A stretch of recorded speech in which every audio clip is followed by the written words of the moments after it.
যায়। বড় ছেলের কাজ হলো ডান দিকে কাঁধে নিয়ে বললো রে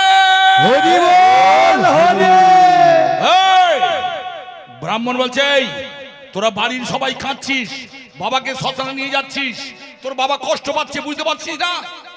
ও ঠাকুর মশাই, বাবা তো মারা গেছে, আবার কষ্ট কোথায়? থাম, মারা গেছে মানে শেষ হয়ে যায় না। দয়া করে কথাগুলো শুনবেন। আমাদের শাস্ত্র কি বলছে? মানুষ মারা যাওয়ার পর 7.5 ঘন্টার মধ্যে যদি তার লাংস মানে ফুসফুস, তার কিডনি, তার চোখ, এগুলো যদি তুলে নিতে পারেন, 3.5 ঘন্টার মধ্যে কোনো দেহের মধ্যে প্রতিস্থাপন করাতে পারেন, সেই চোখ দিয়ে দেখতে পায়, সেই কিডনি দিয়ে কাজ হয়, সেই ফুসফুস দিয়ে দম নিতে পারে। তাহলে মানুষ মারা গেছে মানে শেষ হয়ে গেছে? কে আপনাকে বলেছেন? শেষ হয়ে যায় না। তাই দে বাবা, দুটো তুলসী পাতা দে। ভক্তমণ্ডলী, এত দামি বাড়ি তৈরি করেছেন, পাথর বসিয়েছেন, আর শ্মশানে যাচ্ছেন, দুটো তুলসী